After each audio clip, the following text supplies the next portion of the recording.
नमस्कार दोस्तों, आज मैं आपके लिए एकादशी व्रत की कथा लेकर आई हूँ।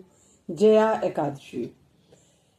बहुत समय पहले देवराज इंद्र स्वर्ग में राज करते थे और अन्य सब देवगण सुखपूर्वक स्वर्ग में रहते थे।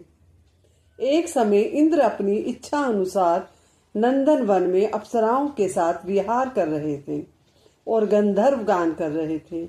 उन गंधर्वों में प्रसिद्ध पुष्पदंत और उसकी कन्या पुष्पवती और चित्रसेन तथा उसकी स्त्री मालिनी भी उपस्थित थे।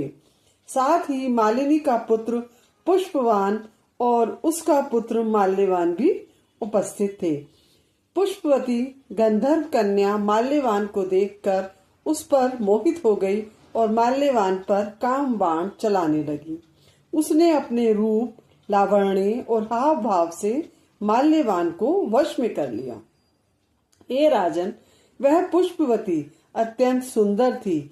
अब वे इंद्र को प्रसन्न करने के लिए गान करने लगे, परंतु परस्पर मोहित हो जाने के कारण उसका चित्त भ्रमित हो गया था।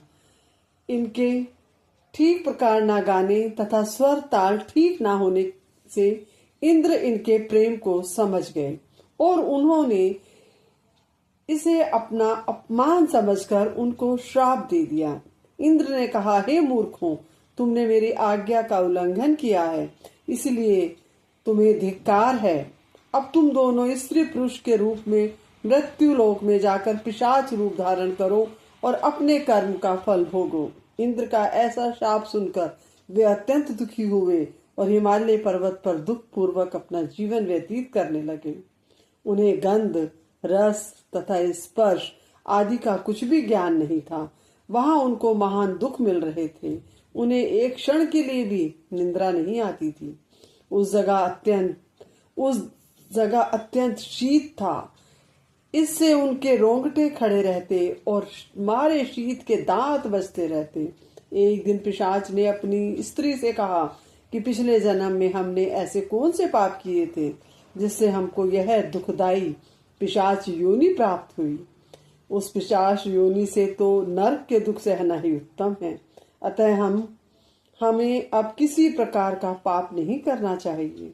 इस प्रकार विचार करते हुए वे अपने दिन व्यतीत कर रहे थे। दैवी योग से तभी माघ मास में शुक्ल पक्ष की जया एकादशी आई। उस दिन उन्होंने कुछ भी भोजन नहीं किया और ना कोई पाप कर्म ही किया। केवल फल फूल खाकर ही दिन व्यतीत किया और सायंकाल के समय महान दुख से पीपल के वृक्ष के नीचे बैठ गए। उस समय सूर्य भगवान अस्त हो रहे थे। उस रात को बहुत ठंड थी। इस कारण वे दोनों शीत के मारे अत्यंत दुखित होकर मृतक के समान आपस में चिपटे हुए पड़े रहे। उस रात्रि को उनको निद्रा भी नहीं आई। हे राजन, जया एकादशी के उपवास और रात्रि के जागरण से दूसरे दिन प्रभात होते ही उनकी पिशाच योनि छूट गई। अत्यंत सुंदर गंधर्व और अप्सरा की देह धारण कर सुंदर वस्त्र आभूषणों से सजकर उन्होंने स्वर्ग लोक को प्रस्थान किया। उस समय आकाश में देवता उनकी स्तुति करते हुए पुष्प वर्षा करने लगे। स्वर्ग लोक में जाकर इन दोनों ने देवराज इंद्र को प्रणाम किया। इंद्र इनको पहले रूप में देखकर अत्यंत आश्चर्यचकित हुए और पूछने लगे कि यह तुमने अपनी पिशाच योनि से किस तरह छुटकारा पाया, सो हमें भी बताओ। माल्यवान बोले कि हे देवेंद्र, भगवान विष्णु की कृपा और जया एकादशी के व्रत के प्रभाव से हमारी पिशाच देह छूटी है। तब इंद्र बोले कि हे माल्यवान, भगवान की कृपा और एकादशी का व्रत करने से न केवल तुम्हारी पिशाच योनि छूट गई, पर हम लोगों के लिए भी वंदनीय हो गए, क्योंकि विष्णु और शिव के भक्त हम लोगों के वंदनीय हैं। अतः आप धन्य हैं।